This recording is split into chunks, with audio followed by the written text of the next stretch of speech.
Hello, ladies and gentlemen. Welcome and thank you for joining me for another episode of Bitcoin Summer. This is your host, Brian.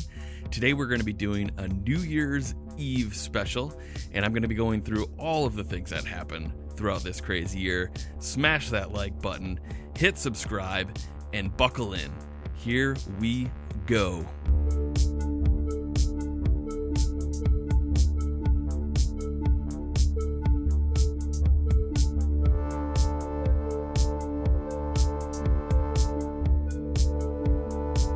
As I mentioned at the top, today we're going to be going through all of the crazy things that happened in 2021, month by month. And let's just jump right into it because there is a lot to cover, obviously. So first and foremost, I wanted to start off with the Fed printing. I mean, what a stellar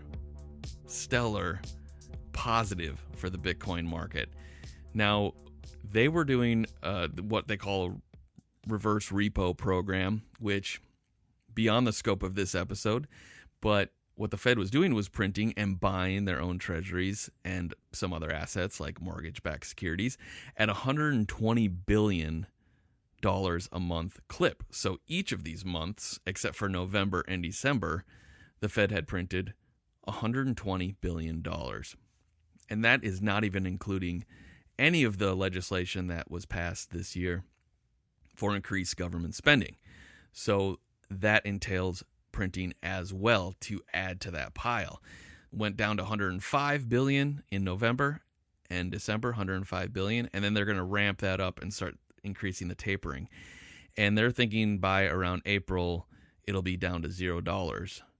I think the market's going to have a fit. We'll see what happens. And then next episode, to begin 2022, I'm going to be telling you my predictions of what's coming up in 2022. So we'll include talking about all of that stuff there. But let's jump into January. What happened? Does anyone remember what happened in January? I mean, it seems like so long ago, especially in the Bitcoin world. It just things happen so rapidly that it's just really, really hard to keep track of. So I had to go through, look at a bunch of old tweets from the year and just to kind of put it all together as to what unfolded over the course of the year. So let's talk about first the opening price and the closing price of January. We opened at $29,000, closed at $33,000. Quite a huge run. In December of 2020, it was, trying to bust past that $20,000 range. And once it finally did, it just took off from there and things got crazy. So first thing I wanted to cover was India is discussing a ban on Bitcoin. So you'll see this as a common theme throughout 2021. Bitcoin gets banned quite a bit. You will find out. We did hit an all-time high in January, so that was exciting. And we got the tweet, which kind of sent the market into, moon boy type of a situation. We got the tweet from Elon Musk that said, in retrospect, it was inevitable. And this sent the price flying. And he also updated his profile to have a hashtag Bitcoin with that's when the Bitcoin B icon showed up on Twitter, and immediately Bitcoin went up 10% from that, just that alone. And it wasn't a buy the rumor, sell the news event. As you will see, February opened at $33,000, closed at $45,000. Huge run. This is actually when Elon and Tesla announced their $1.5 billion purchase of Bitcoin. So this is when things really started to heat up, and this is when people were starting to put laser eyes on, and they were like, wow, this thing really is going to do the Plan B stock to flow model, and it's going to just keep running. And we might even we were seeing calls of 250,000, 300,000, because this thing showing no signs of any weakness. The miners started holding their Bitcoin, at least for now. We'll see in just a couple months. There were news like the ETF is just around the corner. This is when MicroStrategy started buying in earnest, keeps adding and adding and adding to their purchases. And in February, they bought $1 more billion worth of Bitcoin. Square announced they bought $170 million worth of Bitcoin. And Bitcoin hits the $1 trillion market cap for the first time. Visa decides to jump in bed with Bitcoin. And a U.S. senator puts on laser eyes. So let's see what happened in March. Price opens at $45,000, closes at $59,000. Tesla accepts Bitcoin payments and announces that they're also operating a Bitcoin full node. And so yet again, January, February, and March, we have hit an all-time high in all three of those months. But in all three of those months, we have seen a pullback. And this is another theme for 2021. Bitcoin is announced that it's dead every single time. Every single pullback. But then we see a new all-time high so far in March. So this was the month of Jack Dorsey's Clockgate. And he had a congressional meeting via Zoom, and this is when he had his block clock in the back, and there was conspiracy theories that it was the Russian time zone, and it was actually just showing the price of Bitcoin. So it was a hilarious moment in Bitcoin world. So Fidelity throws their hat into the ring, and they put forth their ETF filing, and this brings us to 8 total ETF filings total, as well as Goldman Sachs throws their hat in the ring. And we are starting to pile up. And this is creating great fervor for the price as well, because everyone is almost certain that we're going to be getting this Bitcoin ETF, spot ETF, approved in early 2021. We know what happened and we know what unfolds. So we have statements like Jim Cramer saying he's never going to sell in March. Hilarious if you know what happens later. Jay Powell, he admits that it's a substitution for gold. And it is such a crazy, almost too bullish month for Bitcoin. So let's see what happens in April. And this is where we start to see a little bit of weakness. Opened at $59,000, closed at $58,000. We also got an all-time high in April. And also the beginning of the signs of the next big crash coming in Bitcoin. So this is when we get news that Beijing, China, is looking at the energy consumption of the miners in Bitcoin. And so there's kind of talk about how they could start to crack down on the miners. This came to fruition later. But we also had German institutional adoption, which I think is more of a signal than noise. And a kind of adding to the frustration with investors into Bitcoin is Facebook not mentioning Bitcoin in their public announcement, in their quarterly announcement.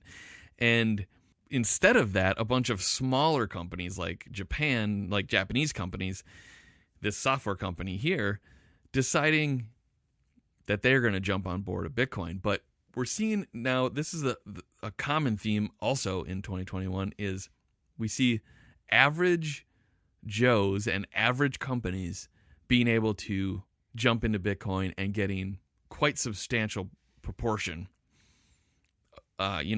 in accordance to their net worth. But large companies that are tied to this legacy system are still shying away from it. So this, I think, will start to flip on its head. But still, as we stand at the end of 2021, the small fish actually have a better chance of gaining wealth and transferring wealth from the already wealthy to the less wealthy right now, because there's just no incentive for people that have a ton of US dollars to get out of that system right now. So we start to see Dave Portnoy and Elon Musk fight over some comments made by Elon. There was rumors that he sold. That caused a little bit of panic. We have Will Clemente quitting Target and going Bitcoin full time. Big month in April. So what happened in May? We opened at 58,000, closed at 37,000. That is a big, big crash. We saw the Bitcoin car Indy race. We saw Tom Brady putting on laser eyes. We saw Tesla announcing that they're going to stop accepting Bitcoin as payment. Like, what did they sell? 2 entire Tesla cars for Bitcoin, if that.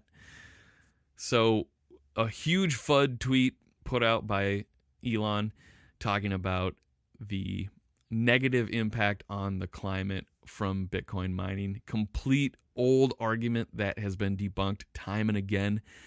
But mainstream media gloms onto stories like this and take it from people like Elon and kind of turn it into truth. And he still is just, he's not quite there yet. He's not quite there.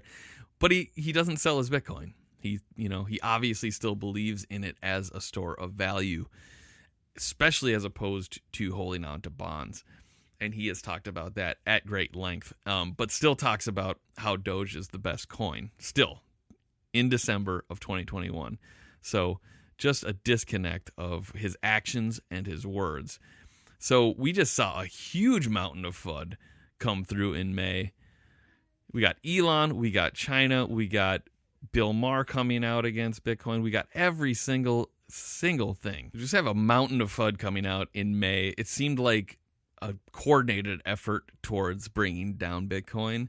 And I have my own theories about this, but I had talked about it earlier in the year on this show as well. So go back and listen to that. But we got Elon, we got China, we got Bill Maher talking shit about Bitcoin. Just a bunch of FUD and a bunch of nonsense, in my opinion. So June, we got an open price of $37,000, a closing price of $35,000.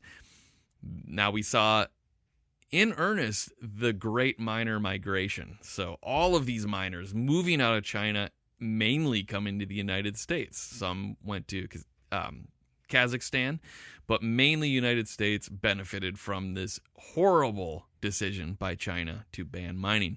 June was the huge month, which didn't make sense why it was crashing, because if this news would have came out in February or March, this would have been insane. But El Salvador adopting Bitcoin as legal tender, and the president deciding to give all of the citizens of El Salvador $30 in Bitcoin. And also volcano mining was announced this month. The IMF threatens El Salvador with sanctions and saying that it's a horrible move to adopt Bitcoin as legal tender. Let's just not even get into that. We had the Bitcoin conference with the guy screaming Doge to the moon on stage. We saw how that ended. Doge went up to 72 cents. Didn't make the dollar like everyone was claiming, and now it's barely able to push past a quarter. So just goes to show you that some people were more right than others on Dogecoin, Elon. First half of 2021 saw a lot of people saying it's going to be your last chance to buy below $50,000. But as everyone knows, we had a ton of chances, including right now today, to buy Bitcoin below $50,000. People thought once it got to 1 trillion, it would never go below that again. We were sadly mistaken. And here we are now towards the end of the year at $47,000, kind of where we were at most of the year, it turns out. So what happened in July? Opened at $35,000, closed at $41,000, right in that range, or just below it. This was a great time to buy in July. So we had the Bitcoin Mining Council announced. That was a huge flop. Busta Rhymes saw the B-Word conference with Cathie Wood, with Elon Musk, and Jack Dorsey, of course.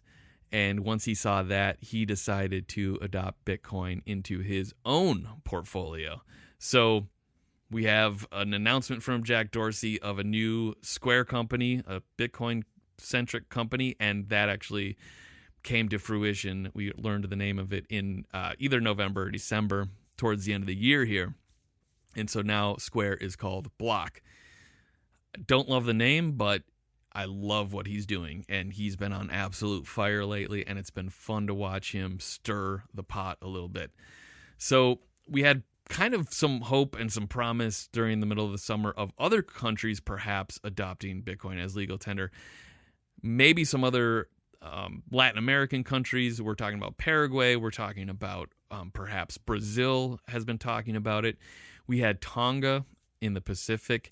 And we just had a lot of these smaller countries, not that Brazil is a small country, but we had these smaller countries and these smaller economies talk about it because it's going to be easier to adopt there. Just like I said, smaller people, smaller companies, and smaller countries are going to be the first to adopt. And once the big boys start to get in, it's going to be hard to jump in at these prices. So you want to be positioned right now for that.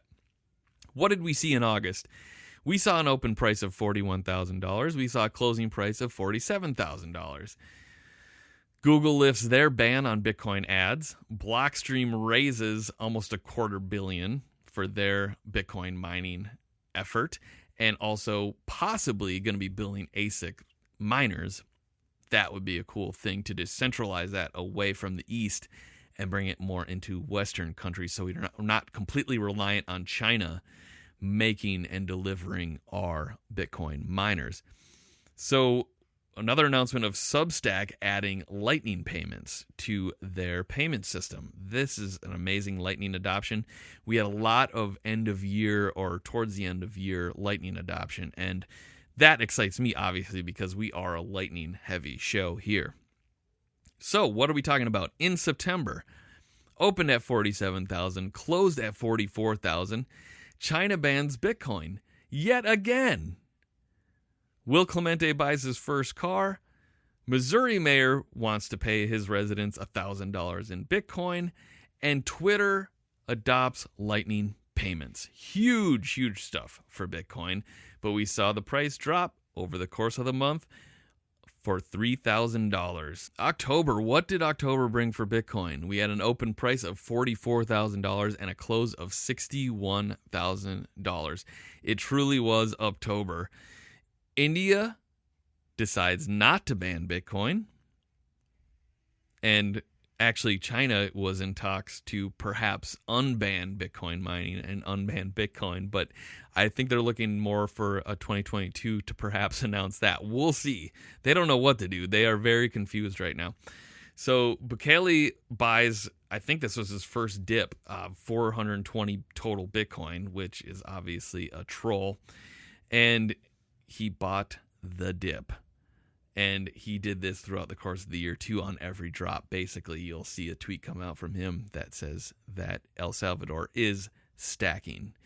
So regulators are looking at how banks can custody Bitcoin. I think this is the story of the year that really went unnoticed and perhaps is the most important. If banks are able to custody Bitcoin, green light for everybody, for every company, for every individual, for every family office. Bitcoin could take off if the federal regulators are able to turn on the switch for banks to custody Bitcoin. Because as of right now, there's no legal way for a company to hold that as collateral. So something to watch out for, obviously, in 2022. So Tesla announced they may accept Bitcoin again in a company release. And this was October, the end of October. So I'm thinking, you get these releases, these quarterlies, every 3 months, obviously, every quarter. And we're going to be coming up on that by the end of January. And I just have this strange feeling that we're going to be seeing some announcements from Tesla. If not, doesn't matter. MasterCard is on board. First futures ETF was approved in October. Huge stuff going on. 44 to 61, not a small move. So November, we were going to see, a huge $90,000 Bitcoin in November, and we saw Bitcoin from 61 to 57,000. We had the Bitcoin bond announcement out of El Salvador. That's going to be something we're going to be looking out in the beginning of the year. We saw Hillary Clinton on the warpath against Bitcoin, calling it dangerous. We saw former President Donald Trump on the warpath as well. That came out a little bit after that. So they're on the same team, two people that completely hate each other. Interesting. Many predictions by everyone got shattered in November. This was a disappointing month. It broke everybody's model, including mine. And we are back at the drawing board right now. And we are going to see what 2022 brings, because 2021 shattered a lot of promises. And I think that's a good thing. I think we will make our own way now and realize that the price doesn't dictate the adoption and the love for Bitcoin. So here we are in December, opened at 57,000, hovering right now around 47, $10,000 drop, basically right around the areas that we started at the beginning of the year. You know, we're still up on the year if you take it from the beginning, you know, if you cherry pick that date. You know, to me, not a failure of a year. This just what I laid out here, and I could have gone through a million other stories. It was an insane year for Bitcoin. Now, you know, Elon is still very, very confused about Bitcoin, obviously. He just did an interview and talking about how Dogecoin is better again. You know, we have Visa now. They're going to onboard Bitcoin to 80 million merchants across the globe. Now, to me, insanely bullish year, and it's going to look like child's play compared to what is going to happen in 2022 and the adoption that we're going to see and the bigger players that we're going to see in 2022. It's a matter of when, not if. And we don't know what 2022 is going to bring, but I think it will bring new all-time highs and new cheer into the new year. So I just want to say Happy New Year out there to all my fellow Bitcoiners and to everyone else, no coiners. And just had a overwhelming feeling of thankfulness, and just wanted to make sure that all of you out there know I appreciate you. Really appreciate you tuning in every week to the show. It means a lot to me. Please please subscribe if you haven't already. And I just wanted to announce that we are going to be changing the format of the show just slightly, and we're going to be doing double the action. We're going to be doing 2 episodes a week now, not just the one. And one episode is going to be dedicated to everything Lightning Network, nodes, and any sort of software or tech that I find interesting or a little bit intricate or drilled in. We're going to be doing that on one of the episodes per week, and the other episode is going to be everything else. So we're going to be talking about just general Bitcoin stuff, what's going on in the market, macro picture, and we're going to be talking about investing, investment principles, and of course the Bitcoin Summer portfolio. So if you want to check that out and be a part of it, hit that subscribe button and don't miss the next episode. And I will see you guys on the other side. Happy New Year and take care, everyone.